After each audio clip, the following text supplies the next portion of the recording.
There are a few areas of education where American students across the board are failing to measure up to their global counterparts, namely in math and science. Sadly, extensive studies show U.S. students near the bottom of the barrel.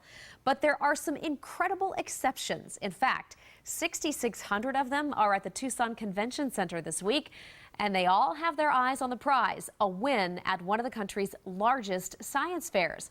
Not on Your Side's Marcelino Benito spent the day with some of southeastern Arizona's smartest kids.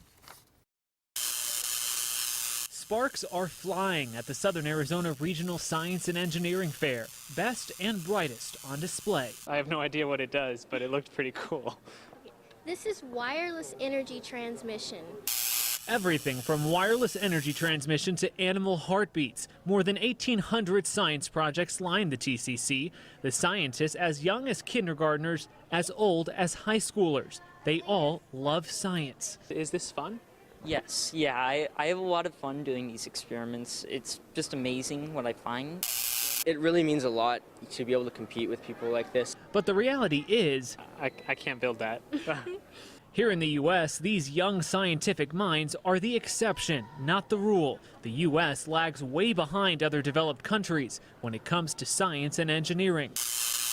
And that's the point of these fairs, to turn the tide, to get people who know very little about science, yes, people like me, engaged and interested. It gets their feet wet. It teaches them how to be creative, to look at the world, to ask questions. And today, students told me all you have to do is look around to see. The talent is right in our own backyard. This just shows that our young innovators in this country are just doing great things. And just maybe one of these thousands of science projects will spark a new interest in someone who never gave science a second thought. Do you think the average person can come up and understand what you've done?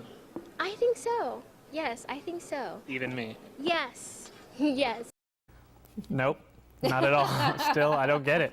Luckily, these students do their work will be put to the test and judged tomorrow afternoon. And, you know, Jennifer, I consider myself a pretty smart guy, but these kids just blow me out of the water. You know, let's just be honest here, Marcelino. None of us in the journalism world are particularly adept to do science and math. That's why we do what we do. That's what we do, right?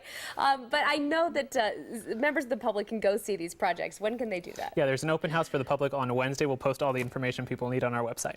I remember when I was in our state science fair many moons ago back in Virginia, and the room where we had our projects really reminds me of the TCC, so I was having a few flashbacks there. Yeah, these kids do great work. Once upon a time, back in my younger years. Thank you, Marcelino.